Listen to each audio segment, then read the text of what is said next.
ஸ்ரீ குருவாயூரப்பன் திருவடிகளே சரணம்.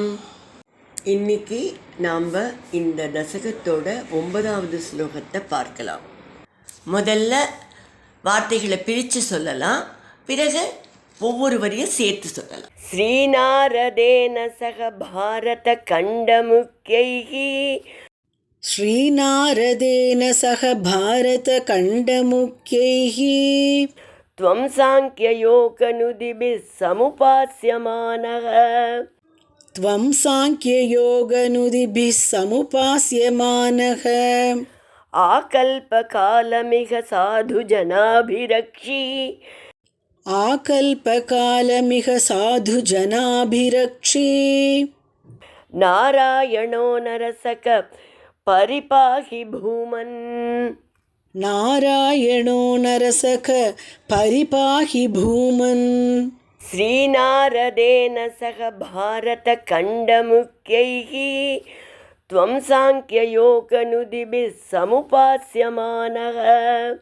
श्रीनारदेन सह भारतखण्डमुख्यैः त्वं साङ्ख्ययोगनुदिभिः समुपास्यमानः आकल्पकालमिह साधुजनाभिरक्षी नारायणो नरसक परिपाहि भूमन् आकल्पकालमिह साधुजनाभिरक्षी नारायणो नरसक परिपाहि भूमन्.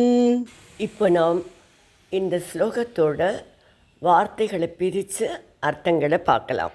பூமன் எல்லையற்ற மகிமை கொண்டவரே, ஸ்ரீ நாரதேன சக நாரத முனிவரோடு சேர்ந்து பாரத கண்டமுக்கேகி பாரத தேசத்தோட சிறந்த பக்தர்களால் சாங்கிய யோக நுதிபிகி சாங்கியம் யோகம் ஆகிய மார்க்கங்களுக்கு உரிய சிறந்த துதிகளால் சமுபாசியமானக மிக நன்றாக உபாசிக்கப்படுபவரும் ஆகல்பகாலம் கல்பகாலம் இந்த கல்பகாலம் முடிகிற வரைக்கும் இக இங்கு சாது ஜன அபிரக்ஷி நல்லவரை காப்பவராகவும் நரசக எப்போதும் நரன் என்பவருடன் கூடியவராகவும் நாராயணத்துவம் நாராயண ஸ்வரூபனுமாகிய நீங்கள் பரிபாகி காத்தருளுங்கள்.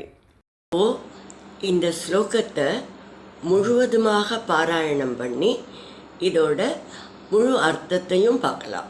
ஸ்ரீநாரதேன சக பாரத கண்டமுக்யைஹி त्वं साङ्ख्ययोगनुदिभिः समुपास्यमानः आकल्पकालमिह साधुजनाभिरक्षी नारायणो नरसक परिपाहि भूमन्. கிம்புருஷ வருஷத்துக்கும் தெற்க வந்தால் பாரத வருஷம் வருகிறது. அதாவது நாம் இருக்கின்ற பகுதி அதில் பரதக்கண்டம். சங்கல்பத்தில் சொல்கிறோம் இல்லையா, பாரத வருஷே பரதக்கண்டேன்னு. இந்த பாரத வருஷம் என்பது மொத்த ஏசியாவும் குறிக்கிறது. இதில் பரதக்கண்டம் என்பது நம்மளோட பாரத தேசம்னு பெரியோர்கள் சொல்கிறார்கள். அப்படியே எக்ஸாக்டாவா அப்படின்லாம் சொல்ல முடியாது, உத்தேசமாக அப்படி இருக்குது. பாரத வருஷத்தில் நாரதரோடு சேர்ந்து பாரத கண்டத்தை சேர்ந்த சிரேஷ்டமான பக்தர்கள் பகவானை நாராயணராக வழிபடுகிறார்கள். சாங்கிய யோகத்தாலும் கர்மயோகத்தாலும் பக்தி யோகத்தில் பல துதிகளாலும் நன்கு வழிபடுகிறார்கள். பிரளய காலம் முடிகிற வரைக்கும் பகவான் இங்குதான் நரநாராயண மூர்த்தியாக அருள் பாலிப்பார். நம்ம ஏற்கனவே பார்த்துருக்கோம் இல்லையா, பதரிகாசிரமத்தில் நரநாராயணர்களாக இருக்கிறார் என்று பகவான் இருக்கிறார்னு. நரன்கிற சிஷ்யராகவும் நாராயணன்கிற ஆச்சாரியராகவும் இங்கு இருக்கிறார் அல்லவா. அப்படிப்பட்ட நாராயணரே, நல்லோர்களை காப்பவரே, நீங்கள்தான் எனக்கு அருள் புரிய வேண்டும் என்று பட்டதிரிகள் சொல்கிறார். இந்த 9வது ஸ்லோகத்தோட ஜம்பூத்வீபம், நாவல் மரங்கள் நிறைந்த தீவு, நாவலந்தீவு அப்படின்னு சொல்லுவா. இந்த ஜம்பூத்வீபத்தை சுற்றி உப்புக்கடல் இருக்குது அப்படிங்கிறது ஒரு முக்கியமான விஷயம்.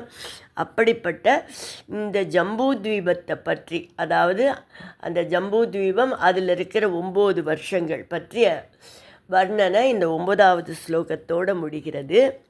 மொத்தமாக பூமண்டலத்தில் இருக்கிற மற்ற தீபங்களை பற்றி அடுத்த ஸ்லோகத்தில் பட்டதிரிகள் சொல்கிறார்.